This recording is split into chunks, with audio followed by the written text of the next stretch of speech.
پر بھیجنے سے پہلے انسان کے زندہ رہنے کے لیے تمام سامان پیدا فرمایا۔ ہوا، پانی، آگ اور مٹی یہ انسان کی بنیادی ضروریات تھی۔ اس کے بغیر تو انسان زندہ ہی نہیں رہ سکتا۔ انسان کے جسم میں قوت پیدا کرنے کے لیے کھانا بھی ضروری تھا۔ اس کے لیے اللہ نے پھل، پھول، میوے، پودے، ہرے بھرے درخت پیدا کیے۔ اس کے علاوہ سر اٹھائے بلند و بالا پہاڑ، رواں دواں گھنگتے ہوئے چشمے، بل کھاتے ہوئے دریا، اتنا بڑا سمندر، چاند، سورج، ستارے، غرض کے ہر وہ چیز جو انسان کے زندہ رہنے کے لیے ضروری تھی پیدا کی۔ ان سب چیزوں کے علاوہ انسان کے آرام اور سہولت کے لیے اور چیزوں کی بھی ضرورت تھی، وہ بھی پیدا فرمائی۔ دوستو، زمین و آسمان کے اندر بے شمار چھپے ہوئے خزانے اور وسائل، مثال کے طور پر لوہا، چاندی، ابراق، تیل، کوئلہ اور گیس میں یہ تمام چیزیں انسان کی ضرورت کی ہیں۔ ان سے انسان فائدہ حاصل کرتا ہے۔ تمام چیزوں کو زمین کے اندر سے نکالنا اور دریافت کرنے کے لیے ایک ایسی ذی عقل اور علم رکھنے والی ہستی کی ضرورت تھی جو ان تمام چھپی ہوئی اور اوجھل چیزوں کو ڈھونڈ لے، اور یہی وہ ہستی ہے جسے انسان کہا جاتا ہے۔ انسان کو اللہ نے عقل اور سوچنے سمجھنے کی صلاحیت عطا کی، پھر دنیا میں بھیجا۔ سب سے پہلے انسان حضرت آدم علیہ السلام تھے۔ انسان کی نسل حضرت آدم علیہ السلام سے چلی اور تمام انسان حضرت آدم علیہ السلام کی اولاد ہیں۔ دوستو، حضرت آدم علیہ السلام جہاں سب سے پہلے انسان تھے، اس کے ساتھ ہی اللہ تعالیٰ نے انسانیت کو سیدھی راہ دکھانے کے لیے بہت سے نبی اور رسول بھیجے، جن کی صحیح تعداد صرف اللہ پاک کو ہی معلوم ہے۔ البتہ چند انبیاء کرام کا ذکر اللہ عز و جل نے قرآن مجید اور رسول اکرم صلی اللہ علیہ وآلہ وسلم نے احادیث مبارک میں کیا ہے۔ ان میں سے سب سے پہلے نبی حضرت آدم علیہ السلام ہیں۔ دوستو، حضرت آدم علیہ السلام کی پیدائش کے بارے میں تو مفسر قرآن حضرت عبداللہ بن عباس رضی اللہ تعالیٰ عنہ نے فرمایا کہ حضرت آدم علیہ السلام کی تخلیق سے تقریباً 2000 سال پہلے اللہ تعالیٰ نے زمین پر جنوں کو آباد کیا۔ جب جنات زمین میں فساد پھیلانے اور آپس میں قتل و غارت کرنے لگے، اللہ نے ابلیس یعنی کہ شیطان کو فرشتوں کی میت میں بھیج کر جنات کو سمندر اور جزیروں کی طرف بھگا دیا۔ ابلیس نے فرشتوں کے ساتھ لے کر جنات کو سمندر اور جزیروں کی طرف بھگا دیا۔ ابلیس خود بھی جنات کی نسل میں سے تھا، لیکن کثرت عبادت کی وجہ سے اللہ تعالیٰ نے اسے فرشتوں کا سردار بنا دیا۔ فرشتوں کا سردار بننے کی وجہ سے ابلیس میں غرور اور تکبر پیدا ہو گیا۔ اس نے یہ سمجھا کہ مجھے آسمان و زمین میں اتنا بڑا مقام اس لیے ملا ہے کہ میں اللہ تعالیٰ کے نزدیک تمام مخلوقات سے افضل ہوں۔ اللہ تعالیٰ کو اس کا غرور اور تکبر پسند نہیں آیا، اور اسی وقت اللہ تعالیٰ نے فرشتوں کے سامنے ایک ایسی مخلوق کو پیدا کرنے کا اظہار فرمایا جو زمین میں اللہ تعالیٰ کی نیابت قائم کرے۔ فرمان الہی ہے سورۃ البقرہ آیت نمبر 30 میں کہ اے پیغمبر، جب آپ کے رب نے فرشتوں سے کہا کہ میں زمین سے پر اپنا کوئی خلیفہ بنانے والا ہوں، انہوں نے زمین میں جنات کا فساد اور خون ریزی دیکھ چکے تھے۔ فرشتوں نے حکمتیں معلوم کرنے کے لیے کہا کہ یا اللہ پاک، کیا آپ زمین میں ایسی مخلوق کو اپنا نائب بنانا چاہتے ہیں جو زمین میں فساد پھیلائے اور خون ریزی کرے، جبکہ ہم آپ کے حمدوں کے ساتھ تسبیح اور پاکیزگی بیان کرتے ہیں؟ اللہ نے فرمایا، جو حکمت میں جانتا ہوں وہ تم نہیں جانتے، اور بے شک اللہ پاک جو حکمت جانتا ہے وہ کوئی بھی نہیں جانتا۔ کہ اللہ پاک نے اپنی چاہت کو عملی جامہ پہناتے ہوئے حضرت آدم علیہ السلام کا پتلا اپنے ہاتھوں سے تیار کیا۔ فرمان الہی ہے سورۃ الصاد آیت نمبر 35 میں کہ اللہ تعالیٰ نے فرمایا، اے ابلیس، جس آدم کو میں نے اپنے ہاتھوں سے پیدا کیا اسے سجدہ کرنے سے تجھے کس چیز نے روکا؟ کہ مختلف احادیث میں رسول اکرم صلی اللہ علیہ وآلہ وسلم نے فرمایا کہ قیامت کے دن اہل ایمان جمع ہو کر آدم کے پاس آئیں گے اور عرض کریں گے، آپ تمام انسانوں کے باپ ہیں۔ اللہ تعالیٰ نے آپ کو اپنے ہاتھوں سے پیدا فرمایا، فرشتوں سے آپ کو سجدہ کروایا اور آپ کو چیزوں کے نام سکھائے۔ آپ اپنے رب کے سامنے ہماری سفارش کیجیے تاکہ ہمیں اس مصیبت سے یعنی کہ میدان محشر کی ہولناکیوں سے نجات ملے۔ آپ علیہ السلام فرمائیں گے کہ آج اللہ تعالیٰ بہت غصے میں ہے، آج سے پہلے کبھی اتنے غصے میں نہیں آئے تھے اور نہ ہی بعد میں آئیں گے۔ اللہ نے مجھے درخت کے پاس جانے سے منع کیا تھا، لیکن مجھ سے غلطی ہو گئی، لہٰذا آپ کسی اور کے پاس چلے جاؤ۔ جبکہ دوسری حدیث مبارکہ میں رسول اکرم صلی اللہ علیہ وآلہ وسلم نے فرمایا کہ سب سے افضل دن جمعے کا ہے۔ اس دن حضرت آدم علیہ السلام کو پیدا کیا گیا،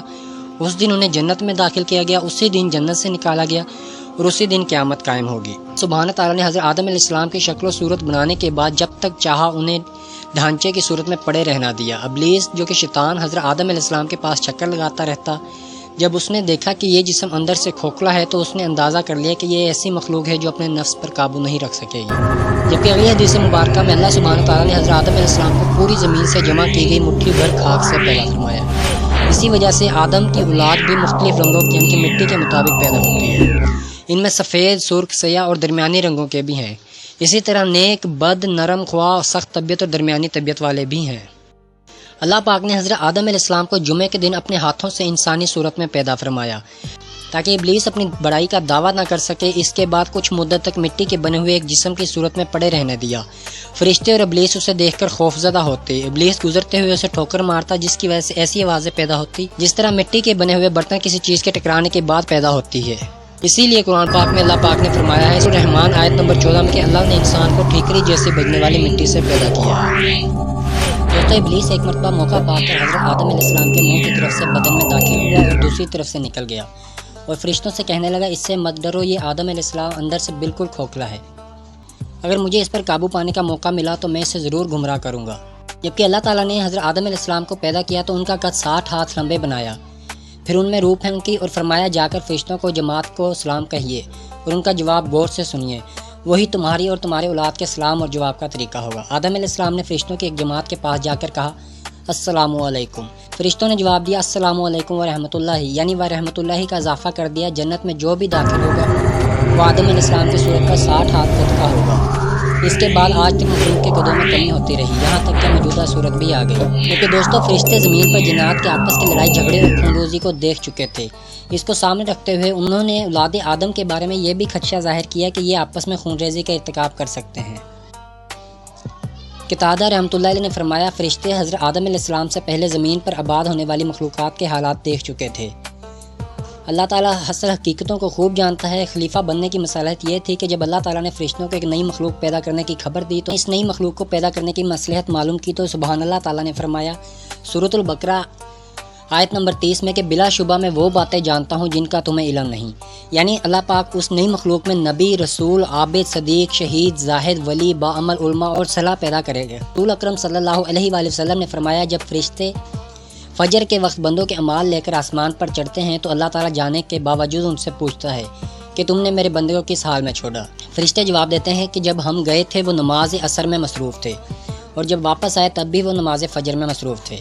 یعنی فرشتوں کو جس مصلحت و حکمت کی جستجو تھی وہ انہیں انسان کی عبادت میں مصروف ہونے کی صورت میں دکھائی جاتی ہے۔ جبکہ فرشتوں کا حضرت آدم علیہ السلام کے لیے سجدہ، اللہ سبحانہ و تعالیٰ نے حضرت آدم علیہ السلام کے جسم میں روح پھینکنے سے پہلے ہی فرشتوں کو اس بات کا پابند کر دیا تھا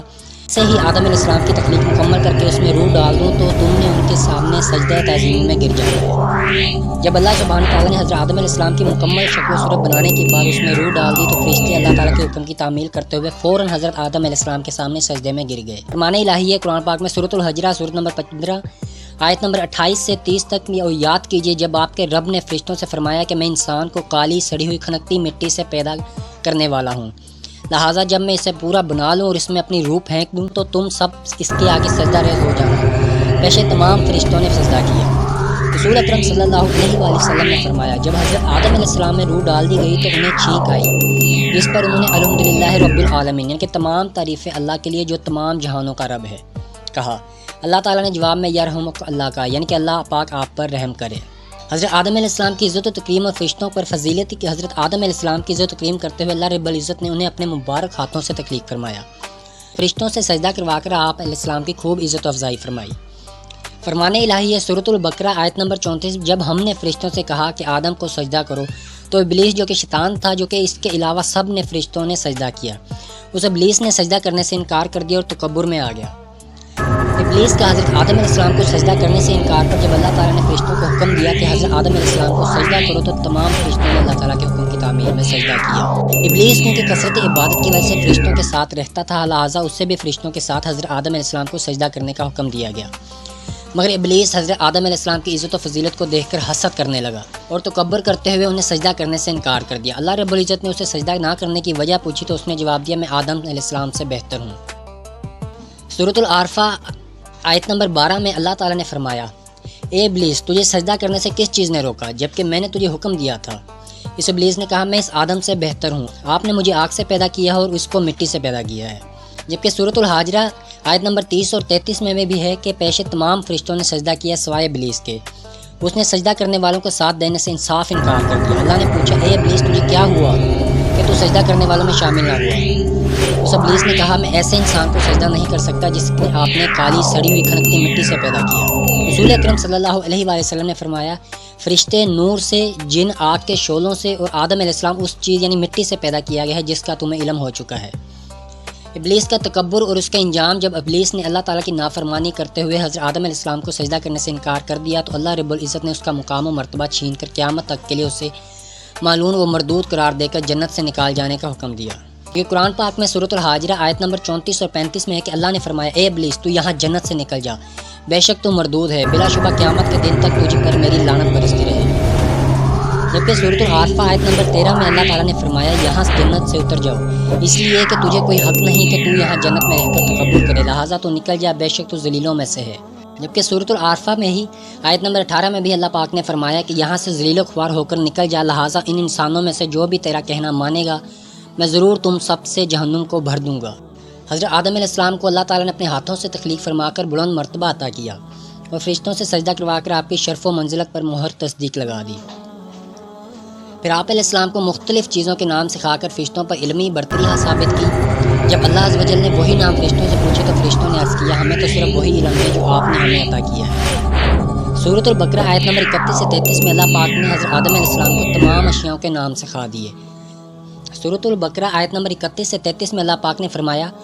اور اللہ نے آدم علیہ السلام کو تمام اشیاء کے نام سکھا دیے، پھر ان چیزوں کو فرشتوں کے سامنے پیش کیا اور فرمایا کہ مجھے ان چیزوں کے نام بتاؤ اگر تم سچے ہو۔ ان سب نے کہا اے اللہ پاک آپ کی ذات ہر عیبوں سے پاک ہے، ہمیں تو صرف اتنا ہی علم ہے جتنا آپ نے ہمیں سکھایا، بے شک آپ کامل علم رکھنے والے حکمت والے ہیں۔ اللہ نے فرمایا کہ اے آدم انہیں فرشتوں کے ان چیزوں کے نام بتاؤ۔ جب انہیں حضرت آدم علیہ السلام نے ان چیزوں کے نام بتائے تو اللہ نے فرمایا کہ کیا میں نے تم سے نہیں کہا تھا کہ میں ہی زمین و آسمان کا غیب چھپی ہوئی باتیں جانتا ہوں اور میں جانتا ہوں جو کچھ تم ظاہر کر رہے ہو اور جو کچھ چھپا رہے ہو۔ دوستو اس کے بعد حضرت حوا علیہ السلام کی پیدائش سے پہلے حضرت آدم علیہ السلام اکیلے تھے، ان کا کوئی ہم جنس نہیں تھا۔ اللہ سبحانہ تعالیٰ نے ان کی دلجوئی اور تسکین کے لیے انہی کے جسم میں سے بائیں طرف کی چھوٹی پسلی سے حضرت حوا علیہ السلام کو پیدا فرمایا اور ان کی بیوی بنا کر انہیں جنت میں رہنے کا حکم دیا۔ قرآن پاک میں فرمان الہی ہے سورۃ العارف آیت نمبر 199 کہ وہی اللہ جس نے تمہیں ایک جان سے پیدا کیا اور اسی سے اس کی بیوی پیدا کی تاکہ وہ اس بیوی سے سکون حاصل کرے۔ جبکہ سورۃ البقرہ آیت نمبر 35 میں بھی اللہ پاک نے فرمایا ہم نے کہا اے آدم آپ اور آپ کی بیوی ہوا جنت میں رہو، کہ حدیث رسول اکرم صلی اللہ علیہ وآلہ وسلم عورتوں سے حسن و سلوک سے پیش آؤ کیونکہ وہ پسلی سے پیدا کی گئی ہیں، اگر تم اس پسلی کو سیدھا کرنا چاہو گے تو اسے توڑ بیٹھو گے۔ جبکہ ان بن عباس رضی اللہ عنہ نے فرمایا کہ حضرت آدم علیہ السلام سو رہے تھے تو اللہ عز و جل نے اسی حالت میں ان کی بائیں طرف کی چھوٹی پسلی سے حضرت حوا علیہ السلام کو پیدا فرمایا۔ جب اللہ سبحانہ تعالیٰ نے حضرت آدم و حوا کو عزت و تکرام سے نوازتے ہوئے جنت میں رہنے کا حکم دیا تو شیطان کو انسان کی یہ عزت و تکریم برداشت نہ ہوئی، اس نے اسی وقت سے ہی انسان کو گمراہ کرنے کا منصوبہ بنا لیا۔ انسان سے دشمنی کے لیے اس نے اللہ تعالیٰ سے مہلت طلب کی، اللہ عز و جل نے اسے قیامت تک کے لیے مہلت بھی دے دی۔ جو کہ فرمان الہی ہے سورۃ العارف آیت نمبر 16 سے 17 میں اسی شیطان نے کہا اے اللہ چونکہ آپ نے مجھے گمراہ کر دیا ہے اس لیے میں ان انسانوں کو گمراہ کرنے کے لیے آپ کی راہ پر گھات لگا کر ضرور بیٹھوں گا، پھر ان پر حملہ کروں گا، ان کے آگے سے بھی پیچھے سے بھی دائیں سے بھی اور بائیں سے بھی، اور آپ ان میں سے اکثر لوگوں کو شکر گزار نہ پائیں گے۔ جبکہ سورہ بنی اسرائیل میں آیت نمبر 62 میں بھی اللہ پاک نے فرمایا ابلیس نے کہا کہ اب جب کہ آپ اس شخص کو مجھ پر فضیلت دے ہی رہے ہو تو مجھے قیامت تک کے لیے مہلت دے دیجیے، میں اس کی اولاد میں سے سب کو ضرور اپنے قابو میں کروں گا۔ جبکہ سورۃ السواد آیت نمبر 29 سے 83 میں بھی ابلیس نے کہا اے میرے رب مجھے اس دن تک مہلت دے دیجیے جب لوگ دوبارہ اٹھائے جائیں گے، تو اللہ نے فرمایا تجھے مہلت دی جاتی ہے اس دن تک جس کا وقت معلوم مقرر ہے۔ ابلیس نے کہا آپ کی عزت کی قسم میں ان سب لوگوں کو بہکا کر رہوں گا سوائے تیرے مخلص بندوں کے۔ رسول اکرم صلی اللہ علیہ وآلہ وسلم نے بھی فرمایا یقین مانو شیطان آدم کی اولاد کو گمراہ کرنے کے لیے اسلام کی راہ پر بیٹھا ہوا ہے، ان کے دلوں میں یہ وسوسے ڈالتا ہے کہ افسوس تم اپنے باپ دادا کا دین چھوڑ کر مسلمان ہو رہے ہو۔ سعادت مند لوگ اس کی بات ٹکرا کر مسلمان ہو جاتے ہیں، پھر شیطان جہاد کی راہ پر بیٹھ کر کہتا ہے کہ جہاد کیوں کرتے ہو، تم مارے جاؤ گے، تمہاری عورتیں کسی اور سے نکاح کر لیں اور تمہارا مال تقسیم کر لیا جائے گا۔ مگر سعادت مند لوگ اس کی بات رد کر کے جہاد کے لیے نکل پڑتے ہیں، ایسے لوگ یقیناً جنتی ہیں، خواہ شہید ہو جائیں یا ڈوب کر یا کچل کر مر جائیں۔ جبکہ اللہ تعالیٰ نے ابلیس کو قیامت تک کے لیے مہلت دینے کے بعد بنی نوع انسان کو ابلیس کی دشمنی سے بھی آگاہ فرما دیا اور یہ وضاحت کر دی کہ تمہارا سب سے بڑا دشمن شیطان ہے، اس سے بچنے کی ہر ممکن کوشش کرو، یہ بڑا چلاک اور چھپ کر وار کرنے والا ہے اور اس کے چیلوں کو نہیں دیکھ سکتے لیکن وہ تمہیں دیکھ رہے ہوتے ہیں، اسی نے تمہارے ماں باپ کو دھوکہ دے کر جنت کی آرام دہ زندگی سے محروم کروا دیا تھا۔ فرمان الہی ہے سورہ بنی اسرائیل میں آیت نمبر 63 سے 65 کہ اللہ پاک نے فرمایا اے ابلیس جا، ان آدم علیہ السلام کی اولاد میں سے جو بھی تیری پیروی کرے گا تم سب کو سزا جہنم ہی ہے، یہ پورا بدلہ ہے، اور ان اولاد آدم میں سے تو جسے بھی اپنی آواز خوشنما الفاظوں سے گمراہ کر سکتا ہے کر لے، ان پر اپنا سوار اور پیادے بھی دوڑا، ان کے مال اور اولاد میں بھی اپنے حصہ حاصل کر لے، ان سے جھوٹے وعدے بھی لے اور ان سے اولاد اعظم سے شیطان کے سارے وعدے محض دھوکہ دہی ہیں۔ اللہ نے فرمایا بے شک میرے مخلص بندوں پر تیرا کوئی زور نہیں چلے گا اور تمہارا رب ان مخلص بندوں کی دستگیری کرنے کے لیے کافی ہے۔ جبکہ سورۃ الکہف آیت نمبر 50 میں بھی اللہ پاک نے فرمایا اور یاد کرو جب ہم نے فرشتوں سے کہا آدم علیہ السلام کو سجدہ کرو تو ابلیس کے علاوہ سب نے سجدہ کیا۔ وہ ابلیس جنت میں سے تھا۔ اس ابلیس نے اپنے پروردگار کے حکم کی نافرمانی کی تو اے انسانوں کیا تم پھر بھی اس سے اور اس کی اولاد کو میرے سوا دوست بناتے ہو، حالانکہ وہ تمہارا دشمن ہے۔ آگاہ رہو ایسے ظالموں کے لیے بہت ہی برا بدلہ ہے۔ دوستو یہ تھی اس ویڈیو کا پہلا پارٹ۔ یہ ویڈیو بہت ہی زیادہ لمبی ہونے کی وجہ سے اس کو 2 حصوں میں ڈیوائڈ کیا ہے۔ تو اگلے حصے میں دوستوں ہم جانیں گے کہ حضرت آدم علیہ السلام کو شیطان نے جنت سے کیسے نکلوایا اور حضرت آدم علیہ السلام زمین پر جا کر کیسے زندگی بسر کی۔ حضرت آدم علیہ السلام زمین پر رہ کر اللہ سے معافی طلب کی اور اپنی زندگی کیسے بسر کی